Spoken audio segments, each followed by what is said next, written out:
Yo, what is good? My anime babe, what is good? Honestly, this feels more like what we should have been getting a long time ago, and thank goodness for the return of Dai. And overall, the reason why we weren't getting this show was because of some hackers.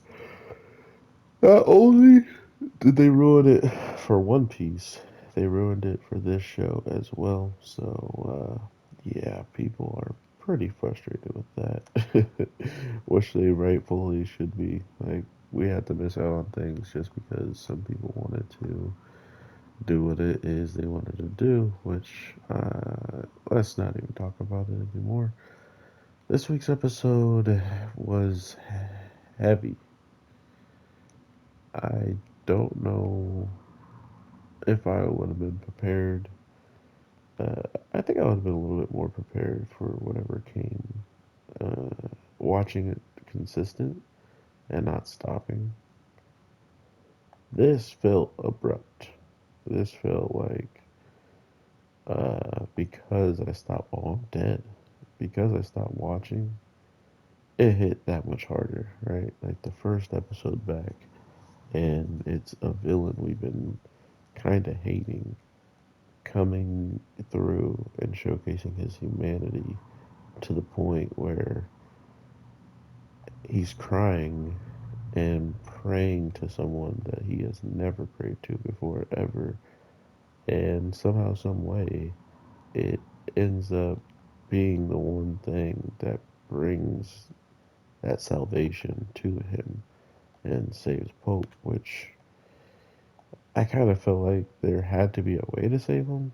I just didn't think that would be it, right? Oh my god. um So to see that he's back, that's dope. But why is it that every time he gets caught up in something, he's so close to death, bro? Like this same thing happened with Gon.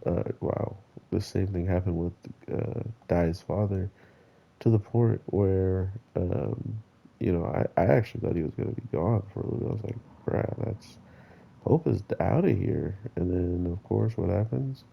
They find a way to bring him back. And that's just a common theme of what this show has been doing, which is like make the stakes feel as high as possible just to show you that two of the stakes really were a two truths and a lie.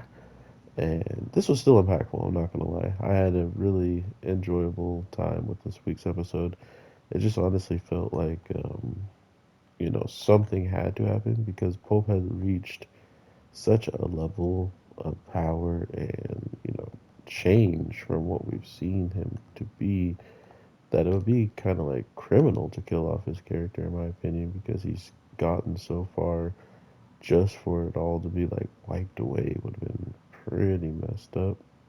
But I wouldn't have been absolutely surprised. So it is just crazy how much everything has changed since the fight had begun and the master was gone, and now all of a sudden the biggest, weirdest part of this week's episode is seeing him back. In my opinion, like I don't know how to feel about it still, and it is what it is. But hopefully, it's explained in an interesting way because we know that these certain, like sides all exist because if there wasn't one or the other, um, the Dragon Knight wouldn't exist, right? Like if there wasn't a human god, a elf, or like a dark elf god, and the dragons, like the Dragon Knight would not exist. So we know that it seems like the one interference that has happened now with that is saving Pope and bringing back the one ally that our teammates truly needed to see. I don't know what all he can do, but I'm still excited to see what the master of these pupils can do. So, overall, I hope you're all having an amazing day, night, evening, whatever the case may be. I am your boy, the Anime G, and I hope the audio was decent. This mic is going out, and I can't use it much without moving. So, yeah, I gotta get a new one. Well, take care and peace.